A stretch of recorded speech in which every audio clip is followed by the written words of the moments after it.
আসসালামু আলাইকুম। Welcome my YouTube channel. আমার নতুন পেজে আপনাদের সুস্বাগতম। তো আপনাদের সাথে একটা কথা বলতেছি। কথাটা অনেক জরুরি জিনিস। একটু মনোযোগ সহকারে শুনতে হবে কথাটি।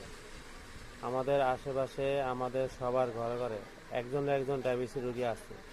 ডায়াবেটিস রোগী থাকবে, এটা আল্লাহ তাআলার তরফ থেকে এই রোগটা হয়েছে।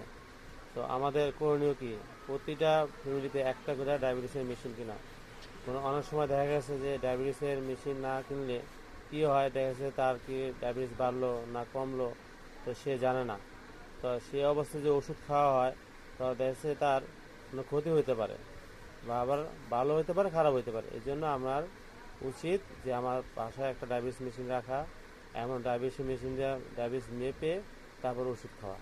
তাহলে দেখা যাচ্ছে আমার অনেক কাজ থেকে আমি